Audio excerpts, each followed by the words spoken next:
Salut à tous les amis, merci beaucoup de nous retrouver dans Bureau Ovale sur la chaîne YouTube FT Sport. Bon, on va pas se mentir, on a connu des émissions plus agréables à vivre ensemble, mais voilà, il faut des fois en parler pour essayer de passer à autre chose.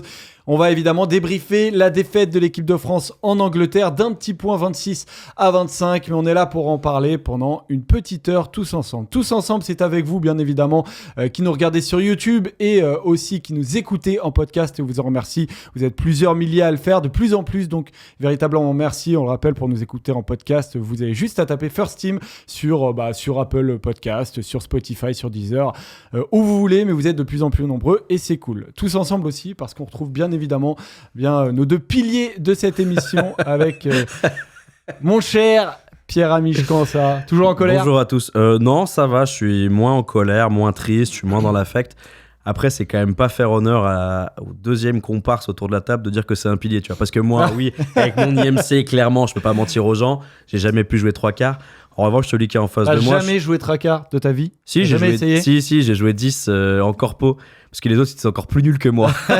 C'est juste pour ça. Mais ça fait toujours plaisir. Ouais, mais de ils ont se tester. Non, mais ils ont fait une fois. Après, je suis repassé talonneur. Ils ont dit non, mais il est trop bête. Il est trop bête, c'est pas faire. Bon, quand ça, Hugo, t'as jamais joué pilier, toi, par contre ? Non, j'avais voilà. j'avais 2 numéros dans le dos. T'avais 2 numéros dans le dos.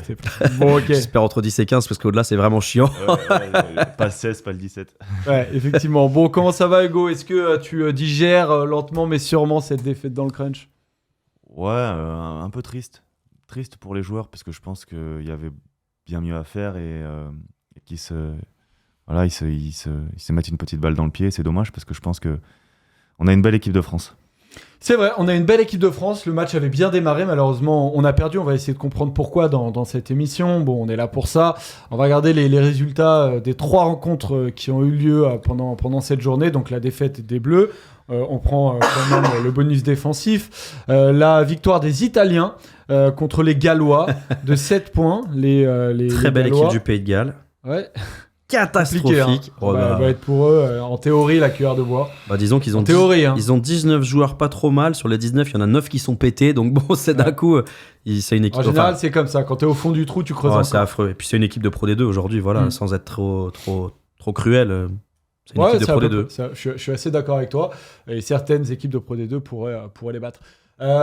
Les Italiens, du coup, qui seront nos prochains adversaires qui prennent un match quand même. Donc ça va être intéressant de les voir évoluer. Et donc les Irlandais qui se sont imposés, on peut dire relativement facilement contre les Écossais. Oui. Il y avait une supériorité qui était assez claire, même si les Écossais ont pu y croire en revenant à un moment. À 6 points, mais il y avait difficile il y a quand même une différence entre les deux équipes, Hugo. Les Irlandais, ils font peur. Ouais, les Irlandais, ils m'ont impressionné parce que avant le tournoi, je pensais qu'ils allaient être un petit peu plus fébriles que ce qu'ils ne montrent sur ces 2 premiers matchs. Alors, la première mi-temps contre l'Angleterre me plaisait, on va dire, parce que je me disais qu'enfin, ils allaient toucher à quelque chose où, voilà, des joueurs vieillissants, un système de jeu toujours le même. Finalement, leur entraîneur qui n'est pas là pour préparer la tournée des Lions cet été, Andy Farrell. Et puis, en fait, pas du tout. La deuxième mi-temps contre l'Angleterre, très impressionnante. Physiquement aussi, capable de tenir 80 minutes à très haute intensité, pardon. Et ouais, contre l'Écosse, c'est toujours pareil. En fait, les Écossais, on est toujours très content de les voir jouer et on est toujours plein d'envie et de plein de. On n'a pas envie qu'ils changent, mais en même temps, plein de bonnes perceptions avec eux. Et puis en fait, le rouleau compresseur irlandais s'est mis en place et t'as l'impression que c'est inéluctable en fait à la fin et que quoi qu'il arrive, ils peuvent passer la journée à. En fait, les autres, ça bouge pas et c'est tellement serein que peu importe le score, peu importe l'oscillation, tu vois, des temps forts et des temps faibles dans le match. Tu sais qu'à la fin, en fait, ils s'en sortent, quoi. Et il leur manque Tupulotu, qui est quand même un joueur cadre de cette équipe écossaise, qui sera pas là du tournoi. Et sur ce match-là, ils ont perdu Darcy Graham, qui est peut-être le joueur le plus talentueux de la ligne de 3 quarts. Et Finn Russell est sorti, il a passé un protocole commotion qui s'est révélé positif. Il aurait pu revenir, mais en fait, ils ont remarqué qu'il n'était pas tout à fait là, qu'il avait du mal à se rappeler des lancements de jeu ou des choses comme ça, juste en discutant très rapidement. Et par précaution, Greg Thompson a préféré ne pas le faire rentrer. Juste qu'il les a jamais appris, il a toujours joué comme il voulait. À l'instinct. Non, mais voilà, l'équipe d'Irlande était au-dessus, l'équipe d'Écosse en plus a perdu son maître à jouer et ils ont fini avec Blair Kinghorn qui est un super joueur formidable qui a pas mal joué finalement au poste de 10, donc difficile de rivaliser face à une équipe qui a autant de maîtrise que l'Irlande. Mais on aura l'occasion de revenir en détail sur l'équipe d'Écosse plus tard. Et on rappelle donc les Bleus qui affronteront donc les Italiens dans 2 semaines. Et ensuite, ce sera le match contre les Irlandais. Déjà, les Italiens, parce qu'on se rappelle, l'an dernier, ça avait été plutôt compliqué avec un match nul. Le sommaire de cette émission, on va le regarder ensemble. On va revenir en long, en large et en travers sur cette rencontre-là. On va essayer de comprendre pourquoi et comment les Anglais sont parvenus à nous battre dans un match qui semblait largement à la portée des équipiers d'Antoine Dupont. Et en deuxième partie, on se posera la question, est-ce qu'on est trop dur avec le 15 de France? Voilà, il y a eu certains commentaires qui sont allés jusqu'à dire que ces Bleus-là, cette équipe était surcotée.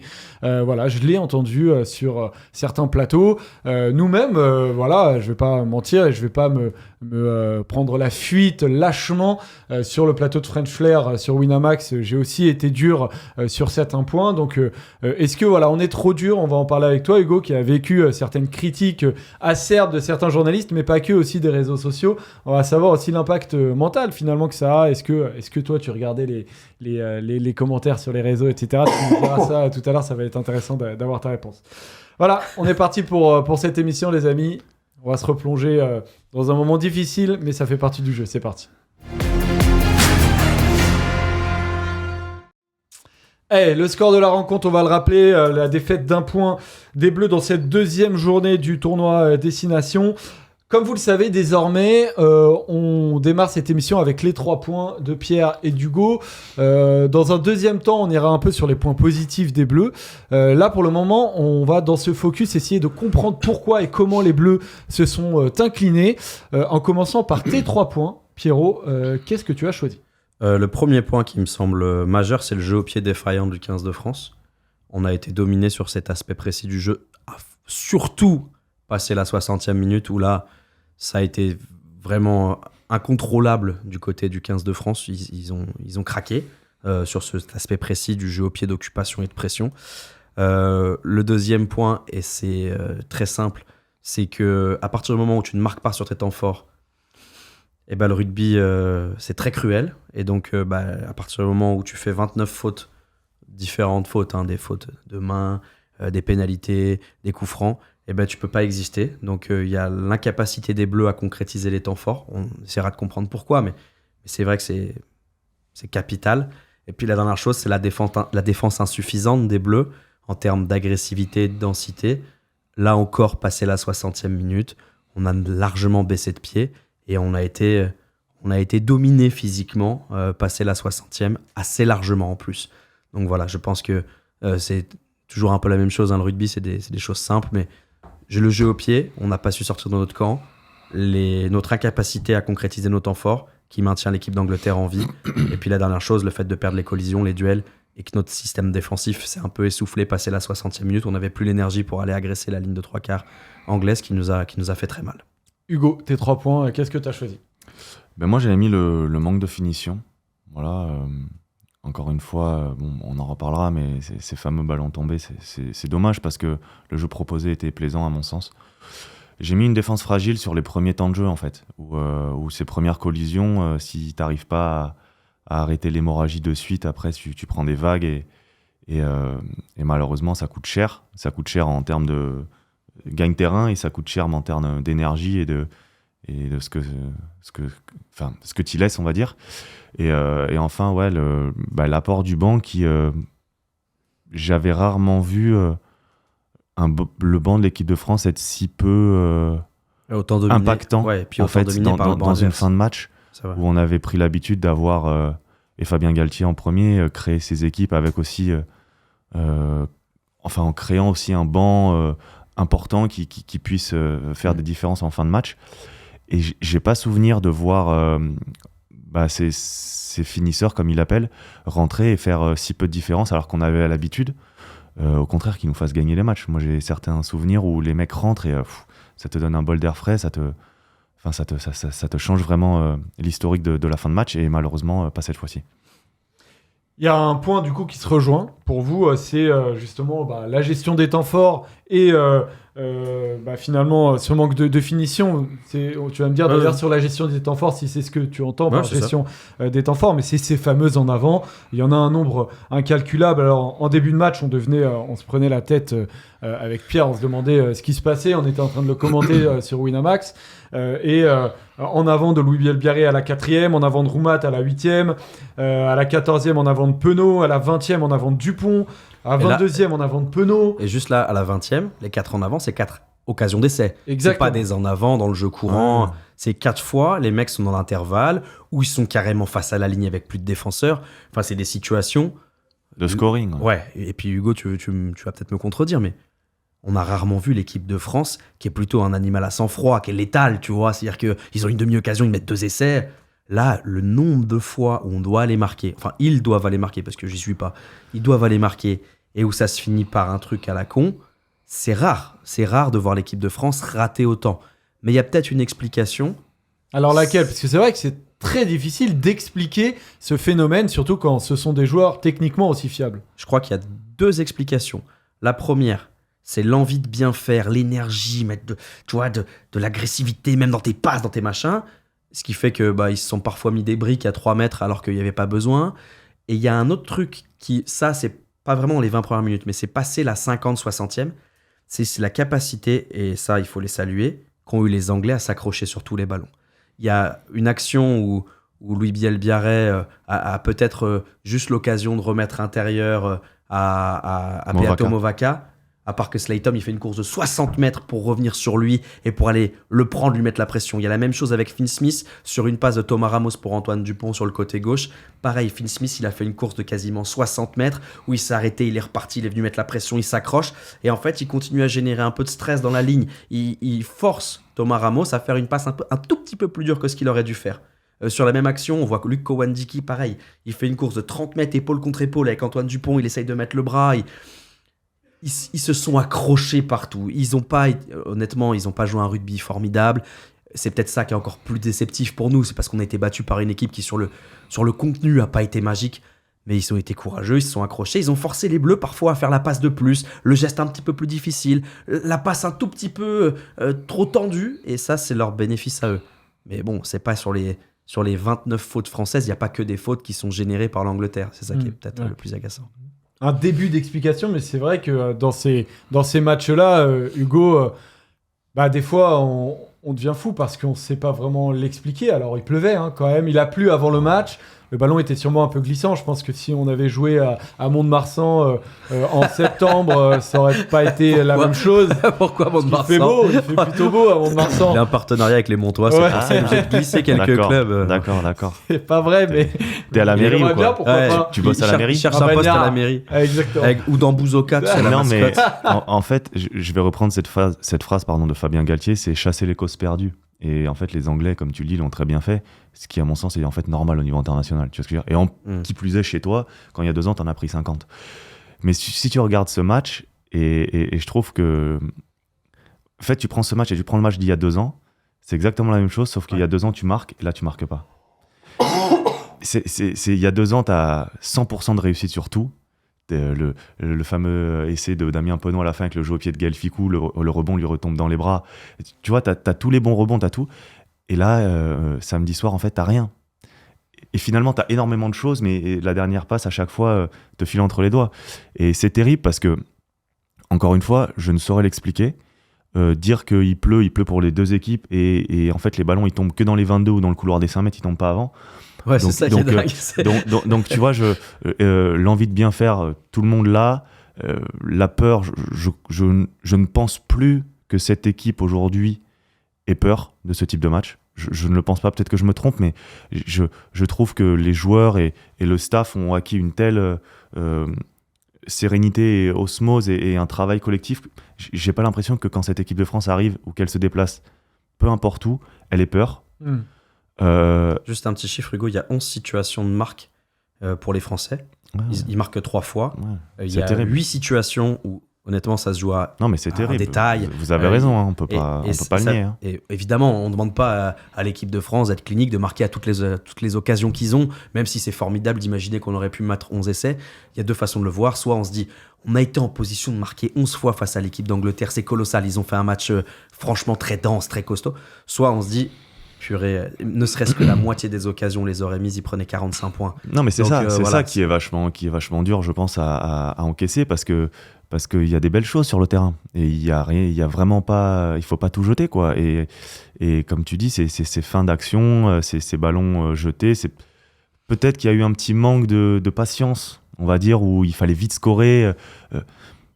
Mais Est-ce que dit Fabien Galtier ? ouais, peut-être, tu vois, où les passes un peu, mais c'est même pas des passes enfin, à 50%. C'est ça, il y a quand même des Tu passes, vois, normalement c'est du cuit, enfin, c'est du fait quoi, c'est normalement. Moi vraiment je suis triste pour les joueurs parce que je trouve qu'ils ont fait un bon match. Alors ils ont fait des erreurs, on en reparlera et il y a plein de choses probablement qui n'ont pas été, la preuve c'est qu'ils ont perdu, mais je trouve qu'ils ont fait quand même des choses très très bonnes dans le contenu, dans l'implication, dans l'intensité qu'ils voulaient mettre et voilà, ça tourne pas en notre faveur. Moi ce qui me dérange c'est qu'encore une fois tu te retrouves avec un tournoi où tu avais la possibilité, je pense sincèrement, d'aller mettre la pression à Dublin.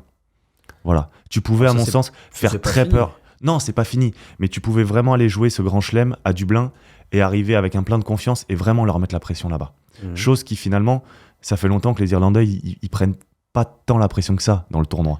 Tu vois, ils te jouent l'année dernière en premier match, donc tu sais très bien que le premier match du tournoi, c'est toujours un peu... on sait jamais trop.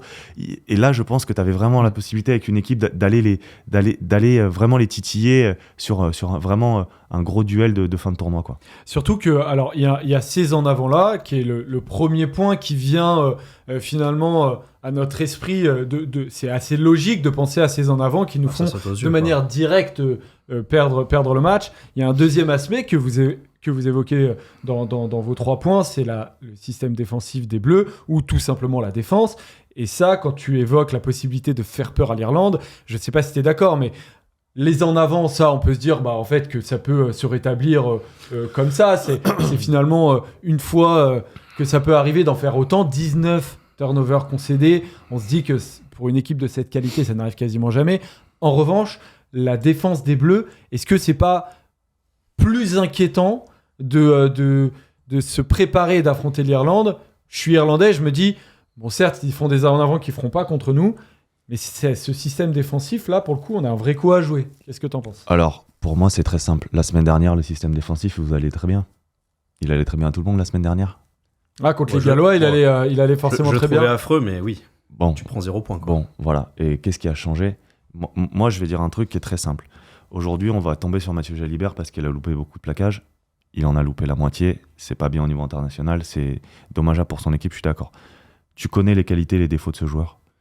Et en fait, il y a un moment où il faut arrêter. C'est-à-dire que soit tu prends ton courage à deux mains, tu vas devant la presse et tu dis « Je ne veux pas de lui parce que ces points-là ne me plaisent pas. » Et tu mets de côté tout ce qu'il est capable de faire très bien parce qu'il a fait des choses très bien sur le match. Voilà. Pendant 65 minutes, tu es devant quand même. Là, il sort, tu perds. Moi, je veux bien qu'il loupe les plaquages. Mais dans l'animation, dans la vitesse qu'il amène à la ligne, dans le danger qu'il procure aussi, c'est quelqu'un qui est quand même... c'est un électron libre qui est quand même... Quand tu l'as à côté de toi, les mecs en face ont peur. Voilà. Donc, soit tu acceptes et tu dis, moi, Mathieu Jalibert, je n'en veux pas parce que je n'aime pas ça. Mais tu prends tes responsabilités et tu ne le prends pas. Mais si tu le prends et que tu lui tombes dessus à chaque fois qu'il fait cette erreur, tu les connais avant le match. Pour moi, c'est pas recevable. Parce qu'en fait, ils ont pris le parti de garder exactement le même système défensif, le 10 défend 10. Voilà. C'est-à-dire que si c'est Romain Tamac qui prend Freeman sur les mêlées en premier attaquant, peut-être qu'il recule pas. Moi, j'ai un problème avec ça parce que tu demandes à un joueur de faire quelque chose qu'il aime pas, c'est pas le mot, mais où il est peut-être un peu moins bon, et tu lui tombes dessus. Mais tu le sais en amont. Pour moi, c'est pas recevable. C'est pas quelque chose, ça sort pas du chapeau à 17h55, une fois que le match est allé. Oh mince, on savait pas. Tout le monde savait ce qui allait se passer. Tout le monde savait ce qu'il était capable de faire, et moi je trouve qu'il a fait des choses très bien. Tout le monde savait où il était peut-être un peu moins bon. Ces 5 plaquages manqués, je l'accepte, je le conçois, il n'y a pas de problème. Sauf que sur les actions où le système de jeu défensif français global est mis en difficulté, c'est parce que tu perds les collisions sur la ligne d'avantage. Le système de Fabien Galtier est fait pour que ces premières collisions ne soient pas perdues. Si tu veux pas qu'elles soient perdues, bah tu le mets pas. Tu le mets pas, mais t'es honnête. Et tu le mets pas dans cette situation où finalement tu le mets, tu le laisses défendre en 10 en sachant que ça va être un peu compliqué. Lui, malheureusement, recule sur les premiers impacts et derrière, tout le monde lui tombe dessus. Non, les copains, ça marche pas. Alors, l'année dernière, l'équipe de France avait essayé de faire différemment en le déplaçant, en le mettant 13. Bon, les Irlandais, ils sont pas plus bêtes que les autres. Si tu veux viser un mec, tu vois où il est, tu décales les points d'impact. Puis ça avait fait que Jonathan Danty avait dû défendre en 10, qu'il avait jamais fait. Et qu'après, les autres joueurs autour. C'était très difficile. Mais bien évidemment que le fait de perdre cette ligue d'avantage, c'est défavorable pour tout le monde, parce que tes troisième lignes sont en retard, qu'ils ont une course plus longue à effectuer pour passer derrière le ruck et alimenter dans le sens, que tout le monde est un peu sur le reculoir et que c'est dur. Mais moi, lui tomber dessus, franchement, ça me gonfle. Ça me gonfle parce que soit t'es courageux et honnête et tu dis, moi, je veux jouer comme ça, je ne l'aime pas, ou j'aime pas sa manière de jouer, mais tu prends tes responsabilités, tu le dis haut et fort et tu lui dis, écoute, dans ces circonstances-là, je le mets pas. Mais donc, tu l'envoies pas au feu à Toukenham. Tu vois, je comprends. Tu dis, j'en veux pas, je mets un autre mec et advienne que pourra. Mais dans cette situation-là, moi, ça me gonfle parce que j'ai vu aussi, on parlait des réseaux sociaux, etc. Il y a un moment où il va falloir que les grands courageux des réseaux sociaux, qui s'appellent Jean-Christophe 0023 avec une tête de Labrador, non, mais en photo, mais qui tu vois, bien sûr. La liberté d'expression s'arrête à la taille de tes parties génitales. C'est-à-dire que si tu as des parties génitales aussi grosses que des raisins secs, t'arrêtes de faire le cow-boy derrière ton écran. C'est plus possible. Et de détruire des mecs comme ça a été fait, moi, j'ai beaucoup de mal. Parce que finalement, sur 65 minutes, moi, je trouve qu'il fait des choses géniales. Offensivement, il fait des bonnes choses. Il a un jeu au pied qui est long. Voilà. Et quand il sort, on a un jeu au pied où on n'arrive pas à dépasser nos 40 mètres. Ouais, je comprends. Alors, on va revenir de manière... Je suis un peu mesuré. Enfin, je suis très partagé. Non, mais je comprends. Et la défense, je comprends totalement le problème de perdre cette ligne d'avantage. Et là où Romain Ntamak est très fort, c'est que finalement, il a une montée très agressive avec son troisième ligne, avec son centre, en sachant que lui, a une meilleure défense et qu'il recule peu sur les premiers impacts. Donc, que ses partenaires aussi sont moins focalisés sur lui et l'aide à porter. Mais c'est pas, je comprends, pas que ça. Je comprends, Hugo. Alors, est-ce que tout à l'heure, on va revenir en deuxième partie d'émission, Pierre, sur le cas Jalibert de ton côté, parce qu'on va reprendre ce que tu as dit notamment dans French Flair, on va revenir dessus. Tu notes aussi la défense est insuffisante, mais tu le relis pas directement à Mathieu Jalibert. En fait, Mathieu Jalibert, c'est l'illustration de quelque chose, mais c'est pas, il a raison. Enfin voilà, Hugo l'a suffisamment développé. Je crois que d'autant que on y reviendra, les erreurs défensives sont rarement, elles n'ont pas des conséquences directes et immenses, mis à part une fois. Mais peu importe. Non, moi, ce qui m'a le plus fait peur, c'est que les Anglais ont très très peu joué. Ils ont quasiment rien fait pendant 60 grosses minutes, avec un demi-mêlée qui a beaucoup tapé, avec un Finn Smith qui a beaucoup tapé, avec un Smith à l'arrière qui a lui aussi plutôt été moyen, voire pas bon. Et malgré ça, on prend un nombre impressionnant d'essais. Et dès que l'Angleterre a voulu jouer, dès qu'ils se sont fait 4 passes... On prend quoi, 2 essais on en prend 3 dans le match. 3 on en prend? Ouais, on prend 3 essais. Ils ont le bonus. Ils ont le bonus. Ils ont le bonus offensif, 4. Bien sûr. 4 essais. Donc, en jouant aussi peu et en faisant aussi peu, on se fait traverser autant. Et c'est ça qui me gêne, en fait. Non, ils n'ont pas le bonus offensif, les gars. 4 essais, on prend? Pardon, désolé, excusez-moi. Il y a parce que qui ont tremblé avec excusez-moi, désolé. C'est parce que t'as piqué du nez un peu à la 75e. Tu sais qu'on a perdu, Hugo. Hein. Oui, non, bien évidemment. Malheureusement. Attendez, quoi? On a perdu le match? Non, mais ça, je voyais pas le 4e. Ça prouve qu'on se demande où ils sont passés les essais. Non, mais en faisant aussi peu, finalement, en termes de volume de jeu, d'ambition, de création de jeu. On a été mis très vite en difficulté parce que notre système défensif, face au Pays de Galles, bon, je ne veux pas une nouvelle fois planter la mouletta dans le cou des Gallois, mais ils sont très faibles.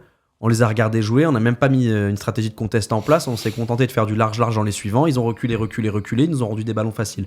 Là, l'équipe d'Angleterre, ils ont beaucoup tapé, mais dès qu'ils ont mis un peu de volume, on a été mis en difficulté. Ce qui me fait dire 2 choses. La première, c'est que le système défensif a quand même, par la force des choses, un peu évolué en cours de match.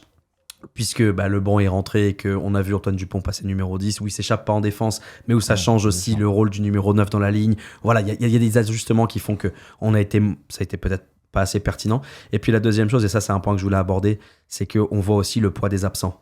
Et parce que je pense qu'avec Gaël Fickou, Charles Olivon, ce genre de situation... Thibaut Flamand. Et Thibaut Flamand, encore plus, ce genre de situation n'aurait pas existé.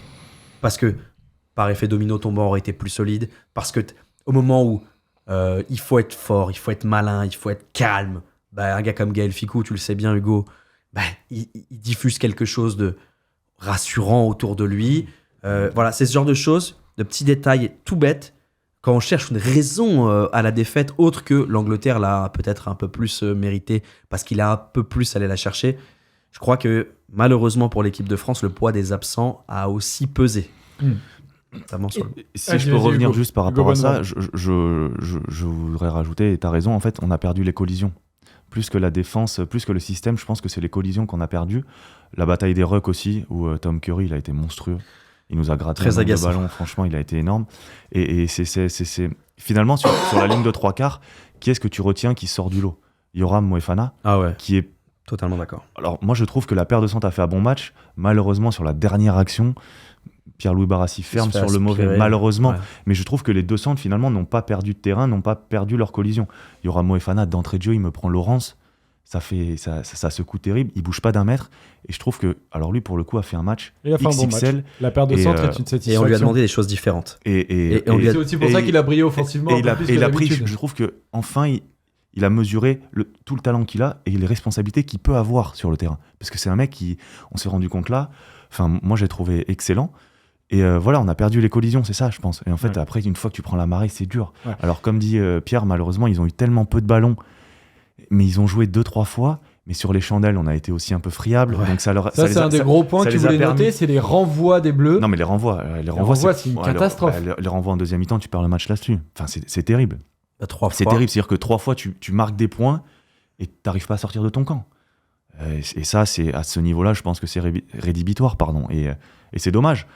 Et encore une fois, ça vient, moi, avec le 3e point, avec l'apport du banc, etc. C'est que dans ces moments-là, quand tu marques à la 50e, 60e, que tu amènes des joueurs frais, ils doivent au contraire te donner une forme de sérénité et surtout quand tu mènes. T'amener dans le. Moi, je suis un peu cramé. Toi, tu rentres, tu m'aides, quoi. Tu vois, tu me soutiens, tu me fais ressortir la tête de l'eau. Et c'est vrai que c'est 3 renvois, je crois. Si je ne dis pas de bêtises, pardon, mais 3 renvois à la fin qui nous plombent, quoi. Malheureusement. C'est pour ça que moi j'ai beaucoup de mal avec ce match parce que j'ai l'impression qu'on le perd plus que. Enfin, on l'offre plus aux Anglais qui viennent nous le prendre, quoi, malheureusement. Ton dernier point, Pierre, pour expliquer la défaite, c'était le jeu au pied. Ouais. Alors, dans quel domaine ? C'était un jeu de pied de pression ? Est-ce que c'était le fait de laisser le ballon dans le terrain ? C'était quoi ? Alors, il y a plusieurs choses. La première, c'est que la stratégie de l'équipe de France, on le sait maintenant depuis quasiment 1 an, c'est de taper profond, loin. Et donc, de gagner des mètres. On tape très loin, on monte très fort et on fait la guerre à partir de la ligne médiane.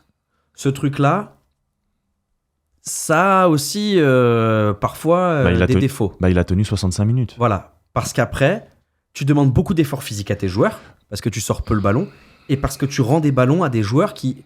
Marcus Smith a beaucoup de défauts, mais il a aussi quelques qualités, et donc il pédale, il te ramène chez toi, et puis cette stratégie de contest, quand tu es devant au score, de maintenir le ballon dans le terrain, je suis pas convaincu du super bien fondé du truc. Mais ce qui est plus grave pour moi, et c'est là où... Bon, Hugo connaît bien mieux le poste que moi, mais quand dans le triangle arrière, 8 ou 10 fois tu prends le ballon sur la tête, au bout d'un moment ça devient un peu chiant, tu pénalises quand même largement le 15 de France.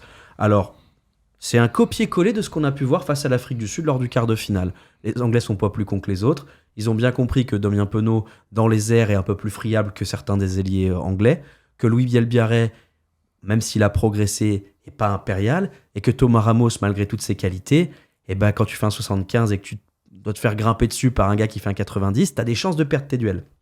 On a perdu beaucoup de duels en l'air. Et puis là, je cite le triangle arrière, mais il y a aussi beaucoup de contests où c'est des avants anglais qui viennent te taper dessus.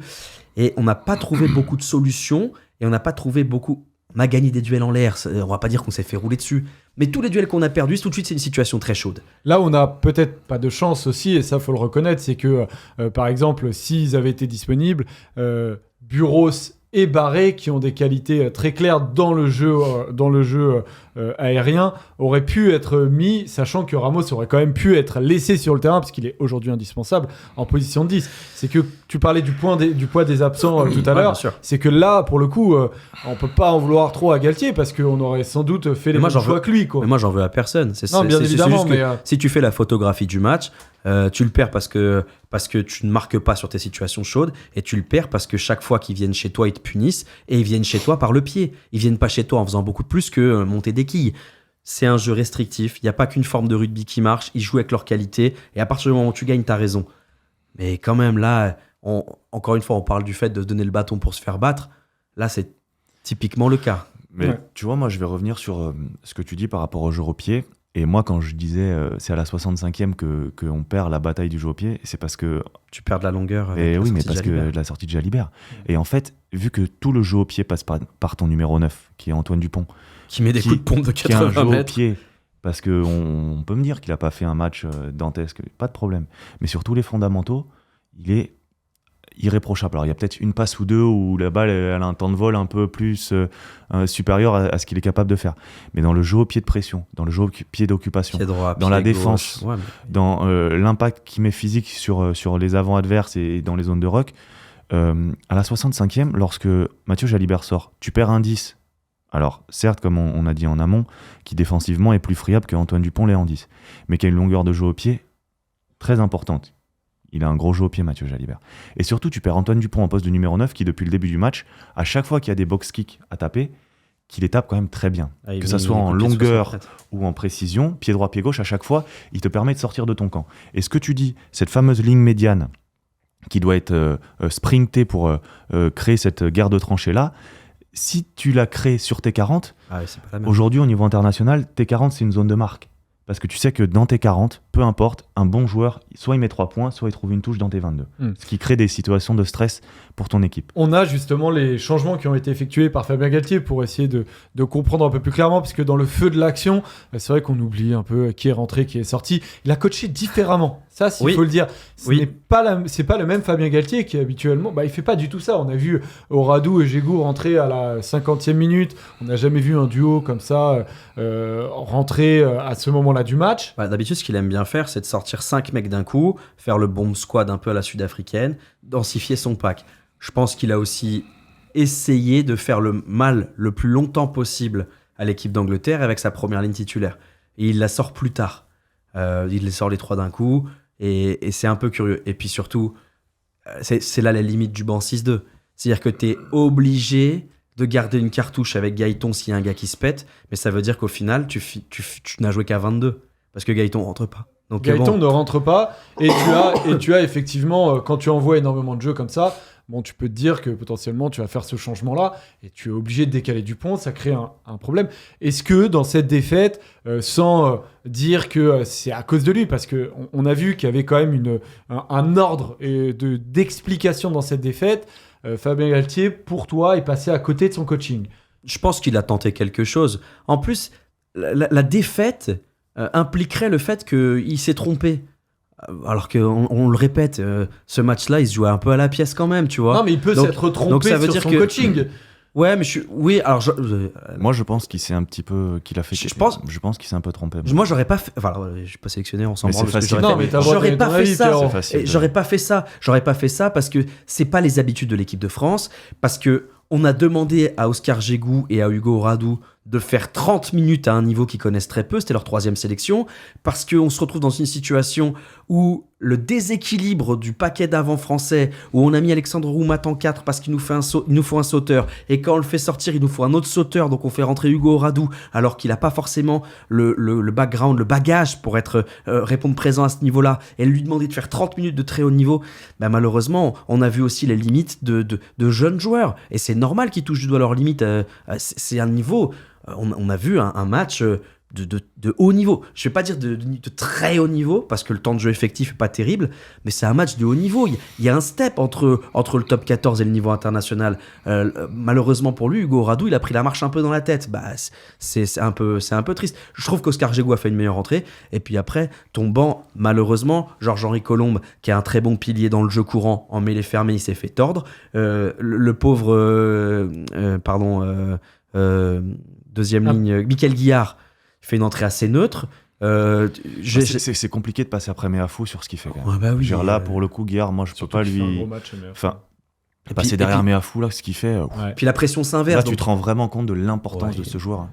Surtout quand tu as beaucoup de joueurs qui avancent pas à l'impact. Et c'est là où justement. moi, je trouve que cet axe droit, on a un effectif et un réservoir de joueurs assez conséquent, je trouve vraiment beaucoup. Sachant qu'on rappelle que Tulagi n'est pas disponible en ce moment. On a un axe droit, Antonio, Meafou, s'ils sont pas là, de suite, je trouve que tu as une vraie perte. Ouais.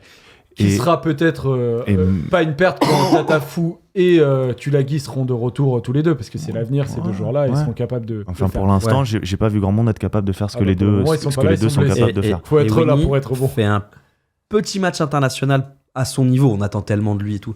Il fait un plus petit match que ce qu'il a pu faire par le passé. Il est pris 2 fois en mêlée, une fois un coup franc, une fois une pénalité. Dans le jeu, il s'est un peu fait remuer. Et lui, qui est souvent très impactant, un peu comme Meafou, s'est fait un peu secouer. Par contre, Meafou, je pense qu'aujourd'hui, il y a peu de numéro 5 au monde qui peuvent se prétendre meilleurs que lui. Ouais. Franchement, que ce soit à Toulouse ou en équipe de France, je revois une action, là, il a 3 Anglais sur le dos, il avance de 5 mètres. Il n'a pas arrêté d'avancer. Il n'a pas arrêté d'avancer. Si je peux 2 secondes. Vas-y, et après on passe à ta Moi, je disais par rapport l'erreur pour moi de coaching, c'est de ne pas faire rentrer Gaëton. À mon sens, tu peux pas, au niveau international aujourd'hui, ne pas faire rentrer un mec. Je trouve ça fou, en fait, moi.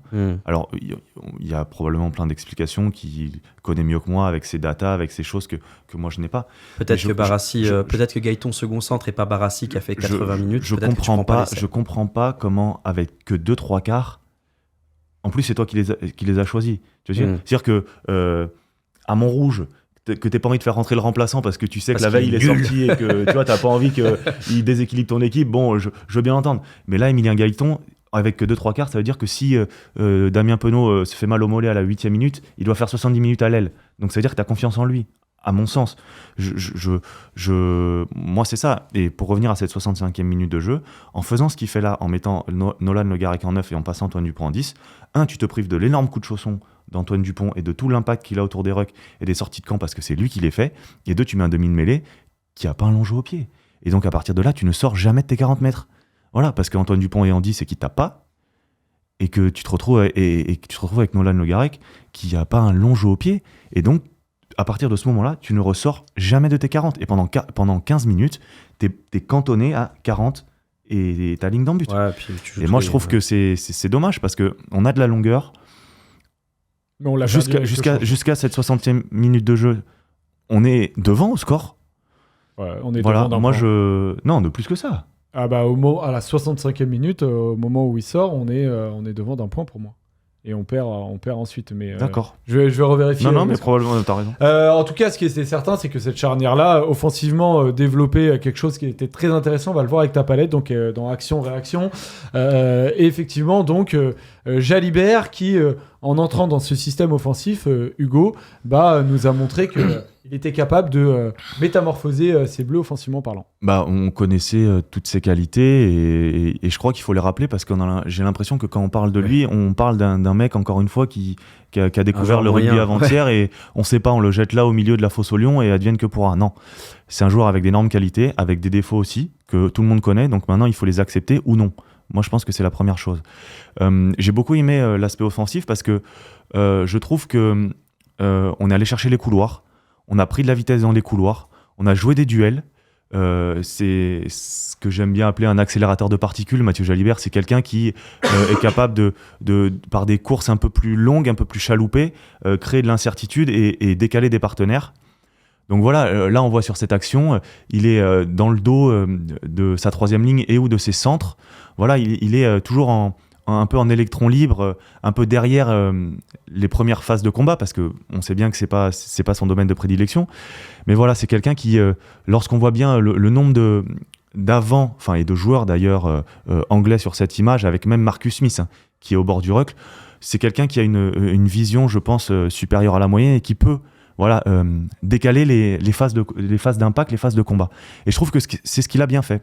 Voilà, donc là, c'est une action où la balle va passer dans le dos avec une redoublée et lui va accélérer. Et je crois que derrière, c'est C'est un en avant d'ailleurs de Damien Penaud, c'est pas sur cette action où derrière c'est exactement il- ça. il- Il y aura Le deuxième, en Moefana avant. voilà, en pivot. il met Damien Penaud dans l'intervalle, Ouais.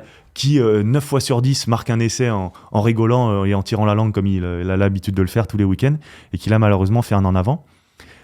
Là, j'ai beaucoup aimé aussi l'alternance en fait des numéros 10 avec Thomas Ramos. Et on voit bien que la montée défensive anglaise est magnifique. Hein. On peut voir, tu peux tirer un Ouais, trait droit. c'est clair. Non, mais Alors ça c'est pour le dire, exceptionnel. pour La ligne ceux, alors, Maginot. ceux qui C'est- sont sur le podcast ne peuvent pas le voir, on vous invite vraiment à venir nous regarder sur Au moins pour YouTube cette séquence, quoi. pour cette séquence. C'est cette fameuse défense marteau où en fait les Anglais ne font pas ce qui est fait habituellement dans le rugby international, une défense en rush, donc il n'y a pas de montée pour couper les extérieurs, et ils montent tous de manière coordonnée, très proches les uns des autres, mais en ligne. Et c'est vrai que ça met une pression assez impressionnante sur la ligne, et cette défense-là, elle est magnifique. Et elle est magnifique. Alors, bien évidemment, on se dit que c'est facile de mettre un jeu au pied pour Damien Penaud parce qu'il a tous les 15 mètres de libre, mais dans le feu de l'action et avec la vitesse de la défense anglaise, c'est pas toujours facile d'avoir de la lucidité. Et j'ai trouvé intéressant que Thomas Ramos aussi prenne ses ballons de temps en temps en premier attaquant, proche de la ligne, et qui, lui, donne plus au large et plus en profondeur à Mathieu Jalibert, pour lui enlever un peu cette pression défensive que les Anglais aiment mettre, avec une troisième ligne encore au four et au moulin. Voilà, Tom Curry, j'ai parlé de lui un peu avant, mais qui fait un match monstrueux. Ben Earl aussi, qui a fait un très gros match.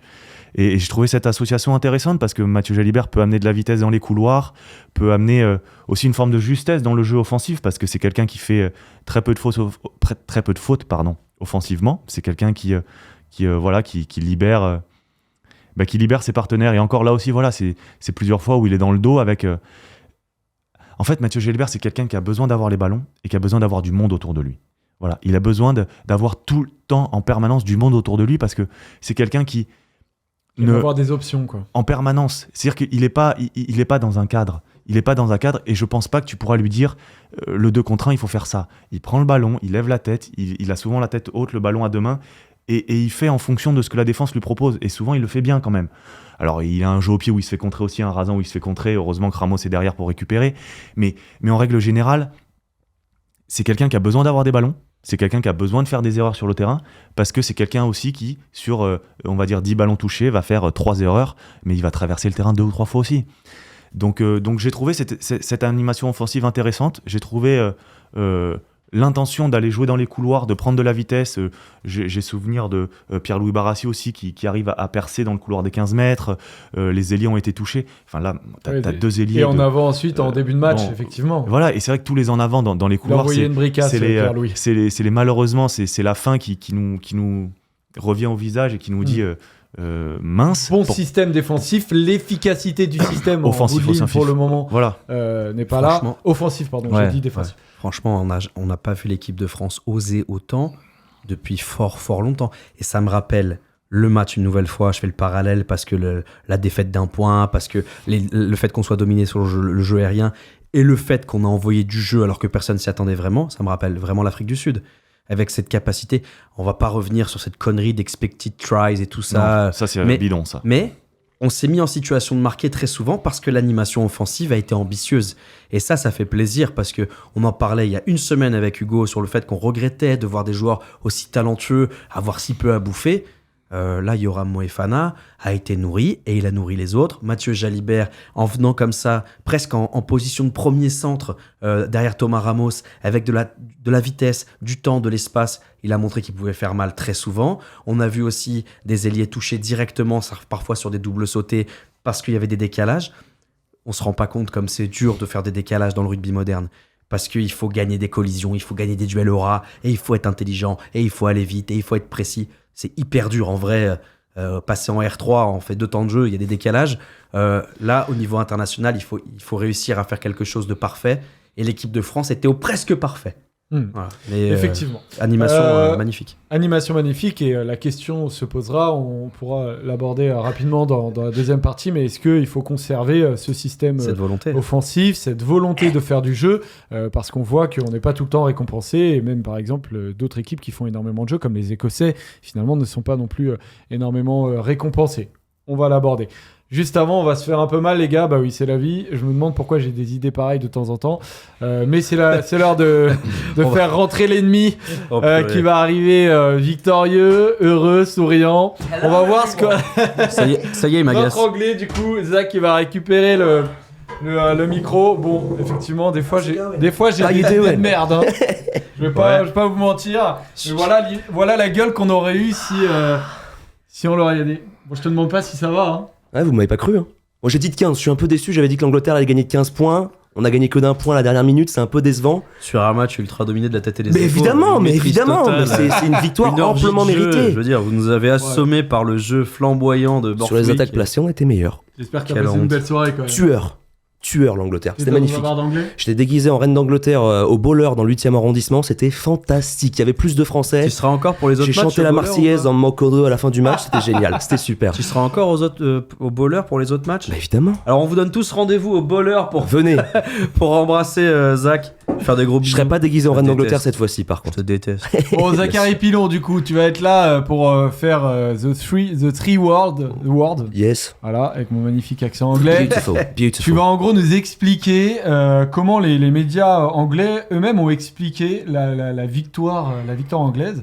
Avec, je vois arrogance déjà. Bon, tu vas nous expliquer ça. Je sais pas de quelle manière on a été arrogant, mais je suis pressé de savoir ça. Well, my first word is experience. L'expérience. Parce que l'Angleterre, ça fait 7 matchs de suite contre des nations du tiers 1 qu'elle perd en fin de match, dans des matchs serrés, etc. Et donc elle a pris l'habitude de jouer ces matchs compliqués, et il fallait bien que la pièce tombe d'un autre côté à un moment, et que ça fonctionne.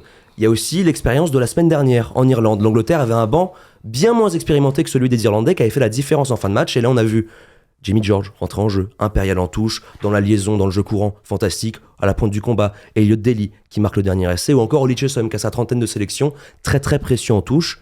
Et cette expérience des matchs compliqués et ce banc plus expérimenté que celui de la France a fait la différence, parce qu'en fait depuis un an la France joue qui ? Les Blacks en fin de saison en novembre, l'Argentine, le Japon. Voilà, l'Angleterre joue des matchs compliqués, et donc elle a pris cette expérience des matchs compliqués, et cette fois-ci ça a marché, et ça va lancer une victoire dans le tournoi dans un mois. C'est vrai que vous prenez les nations de l'hémisphère sud, pas en novembre quoi, ils sont pas fatigués. Et on a fait 2 matchs en Nouvelle-Zélande avec notre grosse équipe. Quand la France va aller avec l'équipe développement ils sont éclatés en en juillet, novembre, mais elle va se parce faire que les éclater. gars sont en forme, mais par contre quand ils jouent l'équipe de France, ils le sont. Ouais, après nous on joue la Coupe d'Europe, vous la jouez pas. Bah, c'est pas grave, c'est du rugby international qu'on parle là, pas du rugby de club. Le deuxième mot, Zach. Le deuxième mot, c'est l'arrogance, parce que ça fait un mois, C'est le moment ça que fait même 2 ans Saleté d'anglais. qu'on se fait bassiner par le 53-10, qui est un match qui date d'avant la Coupe du Monde dans un autre cycle différent. L'an dernier, l'Angleterre était pas encore tout à fait au point contre la France, elle sortait d'un gros exploit contre l'Irlande. Fatiguée, elle a perdu la dernière minute. Et là, les Français, ils sont arrivés. Twickenham, c'est notre jardin, on est trop fort. Manque de simplicité dans le dernier geste. Ça, c'est ce que disent les médias anglais. Est-ce que Exactement. toi, tu l'as ressenti aussi ? Mais moi, je l'ai ressenti forcément. Dans les quelle rocks, manière ? les Anglais ont fait la guerre beaucoup plus que les Français ont su la faire. Et voilà, il y avait une certaine sorte de facilité, mais dans le pire sens du terme, de suffisance aussi, de complaisance avec l'ennemi. Et l'Angleterre a su saisir ses chances. Les occasions qu'a eu l'Angleterre, elle les a mises. Alors certes, c'était sur des attaques placées. Le dernier essai, c'est une merveille d'attaque d'école. L'essai de Finn Baxter est très bien préparé. Et les Anglais sont arrivés le couteau entre les dents, pas forcément à cause du 53-10, parce que l'Angleterre avait juste besoin de gagner. Elle vous a fait mal quand même, j'ai l'impression que ça... Ah, mais elle a fait mal, Vous mais êtes nourri de ça, quand c'est il y a 2 ans. Moi, je suis pas sûr. C'était il y a si longtemps. C'était il y a si longtemps que c'est... On s'en rappelle bien quand même. Moi aussi. C'est passé à côté. Et bah, rappelez-vous-en, moi, je me rappelle de samedi. On s'en rappellera un peu moins quand même de celle de samedi. On Pas s'en sûr, rappellera plus pas dans sûr. 2 ans. Le troisième mot, Zach. Smith. Alors, on a parlé toute la semaine de Marcus Smith ou de Finn Smith. Le premier, c'est Marcus Smith qui a été replacé à l'arrière quand même. Il a pas été très bon. Il a fait un match intéressant. Il est pas arrière. C'est le joueur qui a porté le plus de ballons, qui a fait le plus de mètres ballons en main, qui a su il a fait déclencher certains trucs et se substituer à Finn Smith, qui a démarré le match un peu piano-piano, peut-être un peu apeuré par l'occasion, sa première titularisation en équipe d'Angleterre. Mais ensuite, Finn Smith, la dernière demi-heure, le brio C'est vrai que exceptionnel, Smith, la gestion au pied, la capacité à mettre ses coéquipiers dans l'avancée, dans les intervalles. Le brio, tu sais. Finn Smith a été fantastique. Il a été bon. Il C'est a vrai été que bon, pour il Sur a les été sites bon, sur les c'est sites vrai. Freeman, Ouais, bien. sur les sites Freeman, replacement d'Antoine Dupont dans le deuxième rideau, ce qui laisse Biel Biarret tout seul face à Freeman, le coup d'œil, temporisé pour faire monter Aldrit et Barassi, le coup de pied par-dessus. Freeman, c'est pas son coup d'essai, il est monté sur T'as pas fait Taylor. que la regarder cette action. Il est monté T'as fait une activité. Il est monté sur Taylor Léa cet été en Nouvelle-Zélande. Il monte sur Bielbiarrela, Finn Très bien. Smith. Voilà, l'Angleterre. J'ai beaucoup parlé de Marcus Smith. Vous allez m'en parler, je pense qu'il va y passer non mais devant. il va jouer la fin du tournoi à l'arrière en attendant le retour de Furbank et ensuite la connexion Northampton, Alex Mitchell, Finn Smith, Ollie Slightholm, Tommy Freeman. Ça va être magnifique. Ça va être magnifique. Et donc Alex l'Angleterre a Mitchell, trouvé Finn son Smith. 10. Ça va être dur, ça va C'était être dur fou. de voir des Anglais aussi confiants. Je sais pas qui Et- peut les refaire tomber parce que là ils ont essayé, ils ont joué les Irlandais et les Français. Tu sais, ce qui me terrifie, c'est que cette victoire, elle valide un truc pour l'équipe d'Angleterre, c'est qu'on peut taper 60 fois dans le ballon et avoir raison quand même. Bien sûr. Et ça, c'est dur. Ça, c'est dur. Parce que franchement, Finn Smith, Alex Mitchell, il y a peu de charnières aussi vilaines à ce niveau-là. Parce que là, très Finn efficace, Smith- pragmatique, Eh, machin. On parlait C'est affreux. de displaqueur. Finn Smith, Ah il ouais. s'est filé terrible il a rien pendant à dire tout le là-dessus. match. Ah, c'est Rien à André dire Pollard, là-dessus, là, là, Voilà. c'est sûr que... Magnifique. Et Alex Mitchell, je l'ai trouvé meilleur que la semaine dernière. Plus prompt à prendre le ballon, à aller attaquer autour des rucks. Sur l'essai de Finn Baxter, c'est lui qui déclenche aussi ça en remettant une couche dans le côté fermé. Alex Mitchell. L'Angleterre fait 46 coups de pied, je crois que la France en fait 37. Ah, Je vais j'ai- juste vérifier le nombre t'as de tapé fois dans la- où Mitchell a Bon, tapé, j'ai- parce bien que c'est fou. Merci Zach De rien. d'avoir été avec Voilà. nous. Ne reviens jamais. Bah si, la prochaine fois. Non. Bien sûr. C'était... Merci Zach. Swing low, Ah, quelle horreur. sweet Oh, mon Dieu. chariot. Moi j'ai quand même le souvenir il y a 2 ans que ça chantait un Swing Low Sweet Chariot qu'on avait éteint avec un magnifique essai, mais bon, pas cette fois-ci. Mais Non. voilà. Léo, il faut revenir libérer Zach pour être avec toi. Ah bah C'était à la attends, fois parce que excellent on va- et voilà. insupportable, tu vois. Ouais. c'est- Mais tu vois, au moins on voit ce qu'on est dans le regard des autres et peut-être que ça nous montre certains défauts qu'on peut avoir. Fait quand je même sais que pas. les Anglais disent qu'on soit arrogant, c'est quand même un beau pied de nez, quoi. C'est quand même... C'est le Roquefort qui dit comme au ça. camembert qui pue, quoi, tu vois. Mais C'est en- quand même mais pas en- terrible. Mais en plus, pour le coup, je pense vraiment pas qu'on l'ait été sur le Tu match. sais, et, tu sais ce que j'ai lu effectivement, la raison pour oui, laquelle moi ils nous ont aussi, trouvé dans arrogants. la BBC et le Times. Alors, il y a eu notamment cette chistée, c'est Movaka aussi. Ouais. Movaka a été beaucoup ciblé comme exemple de l'arrogance française. C'est voilà, Parce qu'il y ça en a- touche. Parce qu'on a des joueurs qui font des trucs qu'ils savent pas chisté faire. comme ça. Enfin, Voilà. Moraka, il a reçu Leicester il y a 3 semaines, il en Et les a a tués. 85. Non, mais la différence entre Donc, les Français, bon, c'est qu'on a peut-être fait preuve d'un peu plus de facilité sur le terrain. Nous, on est peut-être des fois arrogants sur le terrain. Ça passe, ça s'appelle le French flair. Eux, ils sont arrogants dans la vie, donc c'est quand même bien différent. Voilà. Et Allez, paf Allez, paf et paf. C'était un peu difficile cette séquence, mais voilà, on l'a vu.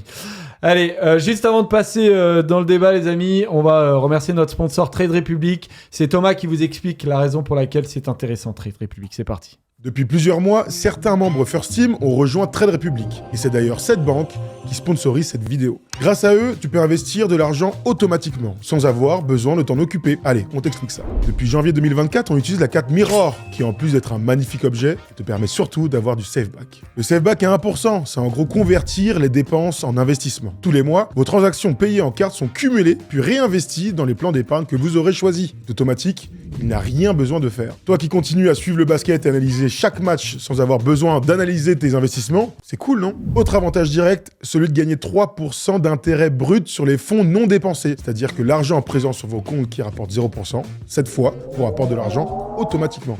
On va pas s'en plaindre. Et parmi les grandes nouveautés de 2025, tu pourras utiliser ton compte courant avec un IBAN français. Il y aura même l'arrivée du tout premier plan d'épargne en action sans frais sur les plans d'épargne. Si tu n'es absolument pas familier à tous ces termes, on te conseille de prendre le temps d'étudier la question d'abord, puis ensuite de télécharger l'application Trade Republic avec pour seul but de faciliter l'épargne, l'investissement et la dépense.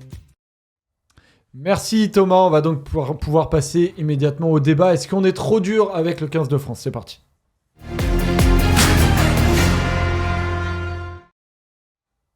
Sommes-nous trop durs avec le 15 de France? Alors pourquoi on a voulu faire ça? C'est parce que comme vous le savez, après chaque rencontre commentée sur Winamax TV avec Pierre, eh bien on va immédiatement en débrief. Et c'est vrai qu'on est des fois sous le coup de l'émotion et on a des avis qu'on assume totalement, pas qu'on passe à côté, mais des fois on aime bien aussi avoir cette émission Bureau Oval pour pouvoir regarder les matchs à nouveau. Et Pierre, du coup, tu voulais revenir sur une de tes argumentations sur Mathieu Jalibert notamment. On écoute ce que tu as dit dans French Flair. Avant de donner la note, je vais dire ce que j'ai aimé, ce que j'ai pas aimé. Ce que j'ai aimé, l'animation. Ce que j'ai pas aimé, évidemment, la défense. Comme très Ce que- souvent. Ce que je peux vous dire, je pense qu'on peut prendre des photos. Mathieu Jalibert ne reviendra que très peu en équipe de France. Parce que sur un match international, quand tu loupes 50% de tes plaquages à Un ce groupe niveau-là, ouais, je pense que je veux pas présumer, j'espère me tromper pour lui. Je reconnais à Mathieu Jalibert des qualités d'animation géniales. Je pense qu'offensivement, c'est un des meilleurs attaquants qu'on ait eu en équipe de France depuis Fred Michalak et même avant. Qui fait un super siècles, début de siècles. deuxième mi-temps, Jalibert. Oui, mais Offensivement. en fait, ses qualités sont malheureusement contrebalancées par des défauts rédhibitoires à ce niveau-là. Je crois que Romain Ntamak a 7 sur 10 partout, et parfois des petites fulgurances à 8, 8,5, ah c'est magnifique. Je crois que Mathieu Jalibert, offensivement, il a 10 sur 10, et défensivement, il a 2 sur 10. Et malheureusement, il y a 2 solutions. Soit tu acceptes ses défauts et ses qualités, mais tu dois trouver des systèmes pour gommer ses défauts le maximum. Tu dois travestir un petit peu ton système défensif pour le cacher, pour le mettre en second centre, comme on a vu contre l'Irlande ou au début du tournoi l'année dernière. Tu dois trouver une façon de le protéger. Quitte à mettre Thomas Ramos en 10 et le replacer en 15, on s'en fout de passer pour des faibles et modifier ton système. Là, on a fait le choix de le faire défendre en 10, il s'est fait traverser, et le problème, c'est que quand ton premier attaquant, il prend la marée, et ben tu prends des vagues, et ça devient impossible de défendre. Et on l'a vu sur les derniers, juste avant qu'ils sortent, les 20 minutes avant qu'ils sortent, offensivement, c'est pépite. J'ai envie qu'il me fasse du sexe, tu vois. J'ai envie qu'il me fasse l'amour. Et après, le problème, c'est que défensivement, ben, j'ai envie de rentrer chez moi. J'ai envie de lui dire non merci, Mathieu, je pas ce soir. Pierrot, qu'est-ce que tu voulais dire là-dessus ? Je voulais en fait revenir sur déjà mes propos et puis globalement sur les statistiques qui ont été mises en avant. Je le rappelle, on a débriefé à chaud et donc forcément on n'a pas eu l'occasion de revoir le match au moment où on est passé en plateau sur Winamax TV. La réalité des chiffres est toujours la même. Mathieu Jalibert a bien loupé la moitié de ses plaquages. Pour autant, il y en a très peu qui ont des conséquences directes sur le sort du match. Sur la même action, il va louper 3 plaquages qui vont amener un essai anglais, c'est à la 38e minute. Par la suite, il va louper 2 plaquages dans le jeu, un en poursuite sur Mitchell dans les 22 mètres et puis un autre au milieu du terrain aux alentours de la 45e minute. Tout ça pour dire que en revoyant le match, mea culpa. Voilà, j'ai tenu des propos qui, si j'ai le droit de le penser, j'avais pas le droit de le formuler de cette manière-là. Parce que je trouve que c'est trop rude par rapport à un joueur, déjà, et parce que c'était pas forcément très fondé. J'ai été jusqu'à dire que ce genre de prestation-là pouvait remettre en question sa présence en équipe de France. En revoyant le match, finalement, je reviens sur mes propos en disant que, non, en fait, l'animation offensive de Mathieu Jalibert a été largement plus bénéfique que les rares scories qu'il a pu avoir en défense. Et par honnêteté intellectuelle et parce que ma maman m'a toujours dit que si je me trompais, fallait le dire, je préfère dire que voilà, j'ai pas tenu des propos très malins. Cependant, je crois qu'aujourd'hui, on est face à un dilemme en équipe de France. Est-ce qu'on est capable d'accepter les défauts de Mathieu Jalibert pour bénéficier et vraiment profiter à 100% de ses qualités ? Ou est-ce qu'aujourd'hui, les défauts qu'on connaît, et comme l'a très bien expliqué Hugo, les défauts qu'on connaît de Mathieu Jalibert sont, aux yeux du sélectionneur et de ses coéquipiers, rédhibitoires ? Tout ça pour dire, et je le répète, que je crois que Mathieu Jalibert, en plus, n'a pas besoin de ce genre de commentaires pour se sentir pas forcément désiré à tous les matchs en équipe de France. Et j'espère me tromper quand je dis que son avenir en bleu a été peut-être écorné par cette prestation. Reste que la défense de Mathieu Jalibert sera nécessairement une problématique à gérer pour le staff des Bleus et pour Fabien Galtier. C'est tout à ton honneur, Pierre, de revenir, d'expliquer en tout cas tes propos. Ça sert aussi à ça d'avoir 2 émissions dans un intervalle de 2 jours. Hugo, on voulait avec Pierre revenir là-dessus aussi, parce que toi, du coup, tu as plus de 10 ans de carrière professionnelle. Est-ce que des fois, ça a été dur à gérer ? Vraiment, il y a eu un impact. Est-ce que des fois... le monde journalistico et les réseaux sociaux sont trop durs avec les joueurs? En fait, pour moi, ce qui est dur, c'est pas de critiquer la performance de quelqu'un. Tout le monde fait des bons matchs, des mauvais matchs, ça arrive à tout le monde. Pour moi, ce qui était dur, c'est de subir une critique sur ton éthique de travail. Tu vois, ça me faisait plus mal que de dire le mec est nul. Je te rassure, j'ai fait des matchs, j'étais nul, 0, et tout le monde. Personne n'a eu 100%. Mais il y a une manière de le dire.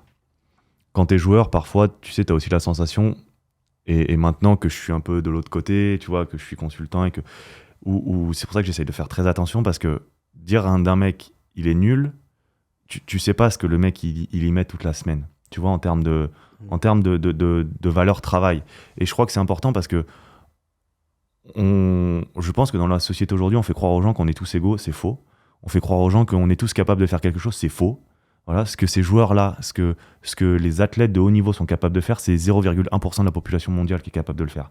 Le problème, c'est qu'avec les réseaux sociaux, on a démocratisé et on a ouvert la porte de chez soi à une ribambelle de connards derrière un clavier et un écran qui, comme je l'ai dit en amont, se prennent tous pour Rocky Balboa et qui sont les premiers, quand tu les croises à la fin du match, à demander à faire une photo avec leur gamine. Qu'est-ce qui te fait le plus mal, Tu vois Hugo? C'est la critique du lambda et de l'anonyme ou celle du journaliste? Parce que là, moi, par exemple, je suis journaliste, je me suis permis de critiquer la performance de Mathieu Jalibert. Je pense qu'il y a une partie qui est fondée, et puis il y a une partie qui, je suis assez objectif, l'aurait peut-être blessé s'il avait entendu ce que j'avais dit. Je pense que quand t'es athlète, je pense que t'es lucide quand même sur tes performances. Tu vois ce que je veux dire? J'ai rarement vu un mec prendre 3 dans l'équipe, et à la sortie du match, je dis putain, j'ai été un monstre.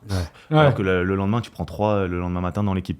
Tu vois, tu sais D'ailleurs, quand les t'as notes fait l'équipe, pour revenir, pour rattacher à ce match-là, on a appris un peu les notes l'équipe et Elles sont Rugby assez Rama, clémentes, elles sont à peu près les mêmes d'ailleurs. Dupont à 5, Jalibert à 5, Ramos voilà. à 4, Barassi à 4, Roumat à 4. Est-ce que selon toi, c'est des notes qui sont relativement logiques? Dupont 5, Jalibert 5, Ramos 4, Barassi 4, Roumat 4. Je suis personne pour noter et pour avoir un avis. Je pense que Les notes, c'est trop dur. On est les 66 noter millions, des joueurs. on est 66 millions de sélectionneurs, on est 66 millions de joueurs, et puis il n'y en a que 23 sur la feuille.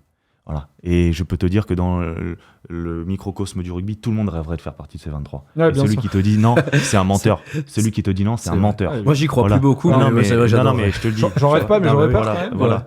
Donc il faut pas banaliser le fait de gagner une sélection. Tu vois, c'est quand tu représentes ton pays. En tout cas, pour moi, ça a été la plus belle chose du monde. Et je pense que tous les joueurs se donnent ou donnent tout ce qu'ils peuvent à l'instant T. Tu vois. Tu te souviens, toi, avoir véritablement mal vécu certaines critiques à titre personnel ou ça n'a pas été. Alors, Parce qu'il y en a même qui regardent même ouais, plus. Hein, voilà. tu vois. Après, il y a aussi la sensibilité de chacun, tu vois, d'être sur les réseaux sociaux, de voir ou pas. Encore une fois, moi, je suis pas un grand influenceur, truc, tu vois.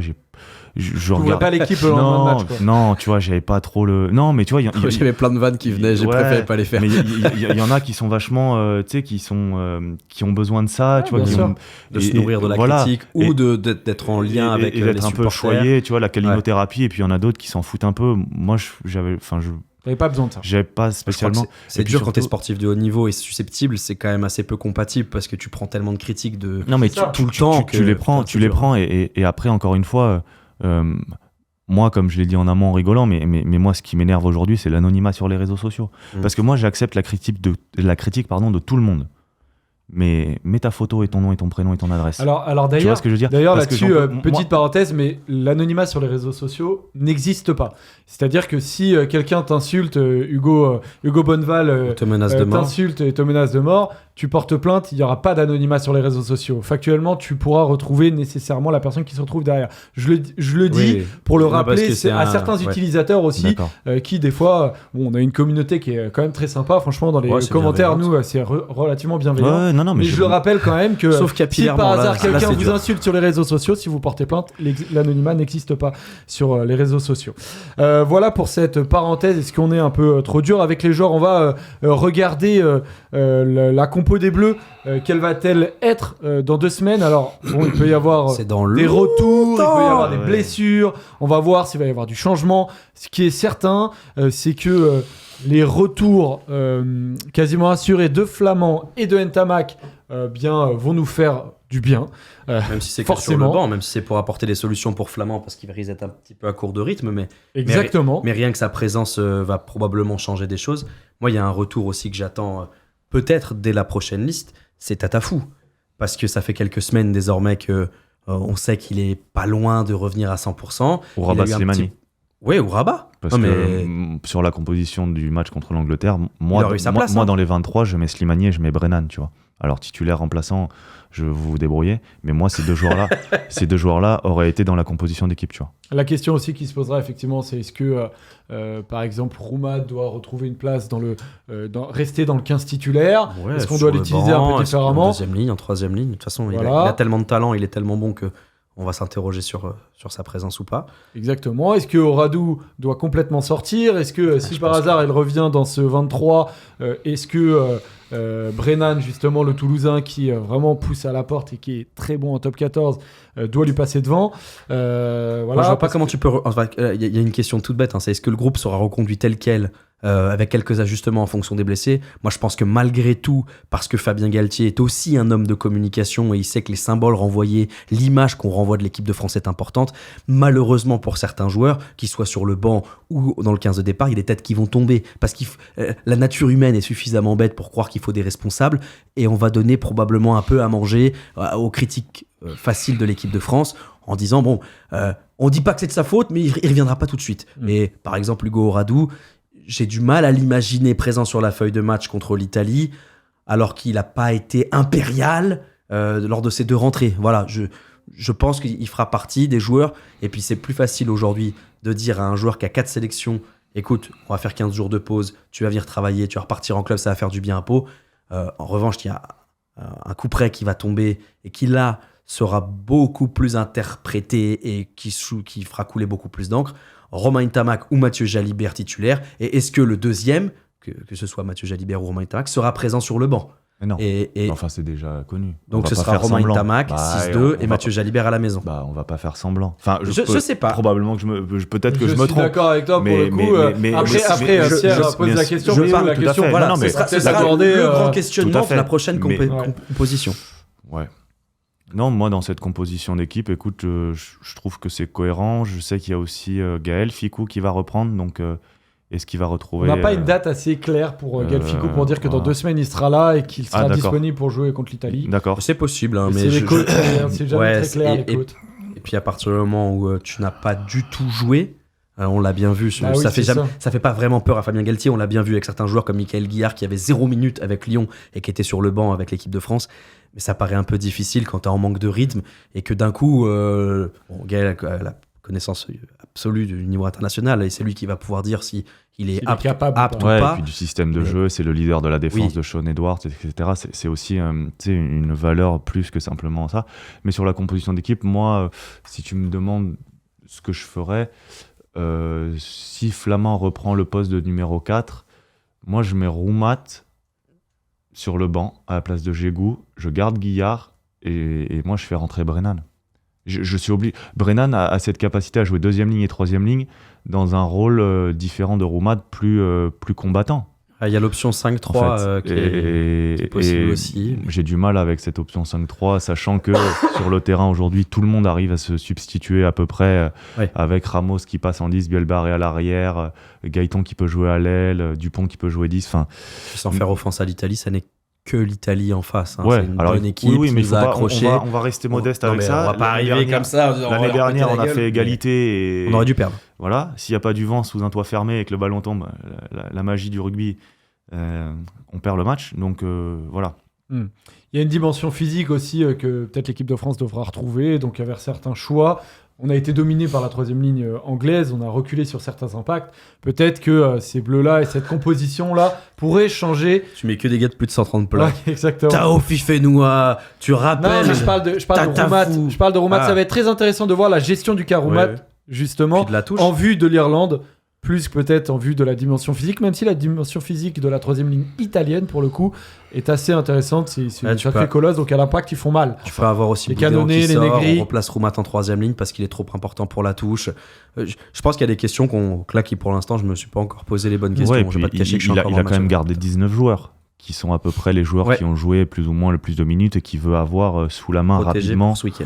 pour pouvoir aussi peut-être effectuer un peu de, j'allais dire physique entre guillemets, mais voilà, remettre un peu de jus dans le moteur à tout le monde pour basculer sur cette seconde partie de tournoi. On regarde le classement parce qu'il y a certes, voilà, on a été très déçus avec cette défaite-là. Malgré tout, l'équipe de France reste clairement dans le jeu pour aller Pas encore faire le chercher grand chelem ou pas? le 6 Nations. Oui, tu sais quoi? Oui, parce qu'il s'est Yes absolument rien se passer. Il s'est rien passé ce week-end. Donc les Bleus sont à égalité de points avec les Anglais et les Irlandais. Pour aller gagner ce tournoi, il faudra donc aller battre les Irlandais, sauf catastrophe pour les Par Irlandais contre, et les Anglais. Les copains là, c'est une victoire et une défaite pour l'Angleterre et 2 victoires pour l'Irlande. Et 2 victoires pour l'Irlande, exactement. Zach Pilon qui Ouais, il a reprend passé le une flambeau. belle soirée. Il reprend le flambeau d'Antoine Bon, il les Moser. a quand même mis. Normalement, c'est une erreur par tableau. Là, t'as réussi à la déceler. Bravo, Hugo. Ouais, voilà. Le problème de Et- Zach, c'est qu'il travaille la nuit. Donc Et donc, du coup, l'Irlande, ils ont 10 points. Exactement. Ils sont un peu plus loin, mais les Irlandais, en tout cas, on devra les battre. Ça, c'est une certitude avec la photo de Pendergrass qui apparemment a décidé d'être bon. Ça y est, il a Oh, il décidé. est en bonne disposition. Ouais, mais il est. Ouais. Bon joueur, quand même. Ouais. C'est un bon joueur, c'est un bon jeune, 21 ans. Le calendrier de cette 3e journée, on va le regarder. Donc, les Italiens qui vont recevoir qui? Eh bien, les Français. 16h. On sera donc dimanche 23 février. On vivra ça avec Pierre en direct sur Winamax. Et dans la foulée, on va bien évidemment le débriefer. On se retrouvera ensuite, 2 jours après, avec le lendemain, avec toi, Hugo Bonneval. Pays de Galles, Irlande. Le samedi, la veille, comme Irlande, Écosse à 15h15 et à 17h45. Les cotes Winamax. On va les regarder, on va les vérifier pour voir que, bon, on est quand même favori à 1,03. Les Italiens sont à 6,50. Si vous nous aviez écouté la semaine dernière, on avait dit que la cote anglaise était quand même une bonne idée contre les Français. Voilà, bien évidemment, pareil sur la France, là, c'est un peu plus dangereux. L'Écosse. Peut-être qu'il faut aller chercher les Anglais et les Écossais en mettant une valise sur l'Angleterre. Bon, on parie que ce qu'on peut, bien évidemment, on le rappelle. Et donc, les Gallois qui vont sûrement souffrir de leur côté contre l'Irlande. Faudra regarder les écarts, mais plus de 30 points à la piole, ce serait pas surprenant face à cette fort équipe possible. d'Irlande. Exactement. L'équipe du Pays de Galles, là, ils sont à l'agonie. Exactement. Bon, on continue à y croire en cette possibilité Je de vais te- victoire des Français je vais- dans 6 nations. Je vais te dire, je pense qu'on va gagner le tournoi. Voilà. Je pense qu'on va aller faire l'exploit en Irlande à Dublin, et je pense qu'on va gagner le tournoi. Défaite fondatrice. Ouais, mais même, je crois que cette défaite, elle reflète pas le niveau de l'équipe de France. Je crois que cette génération a très envie de gagner, pas plus que les Irlandais, mais elle a très envie de gagner. Et je crois aussi que ce 15 de France a les moyens de faire mal à une équipe d'Irlande qui est très performante, mais qui est un peu moins impériale qu'il y a 2 ans. Et j'ai le sentiment, peut-être qu'on prendra 40 points à la Viva et que je repartirai de main devant, une main derrière, mais je crois vraiment que l'équipe de France va gagner ce tournoi. J'aime cet optimisme. Est-ce que tu as le même, Hugo? Moi, je reste optimiste et je me dis que tous les points vont compter, que au goal average, là, on se rend compte qu'on a quelques points d'avance et c'est important parce que, voilà, bien évidemment que dans l'idéal, il faudra prendre un point de bonus en Italie et aller gagner en Irlande pour que le dernier match contre l'Écosse, où pareil, il va falloir essayer de cartonner le plus de points de bonus un peu partout. Voilà, et essayer d'avoir les scores les plus gonflés en notre faveur. Mais ouais, moi je pense sincèrement que cette équipe, elle a des qualités de folie. Et oui, je nous crois vraiment capables d'aller gagner en Irlande. Bon, on va le faire. Moi, j'aime cet optimisme. On se retrouvera bien évidemment sur Bureau Oval. Entre-temps, bien évidemment, il y aura du top 14 la semaine prochaine avec un Stade Français section paloise. Un match que va regarder peut-être avec attention certain Hugo Bonneval ici qui a joué pour les 2 équipes. Je sais pas pour qui il sera, hein, mais bon. Si, je sais. Vague idée quand même. Merci à tous de nous avoir suivis. Merci Hugo. Merci Merci les gars. Pierrot. Merci à Zach et Léo en régie, bien évidemment. Et on se retrouve très vite sur FT Sport. Ciao, bisous.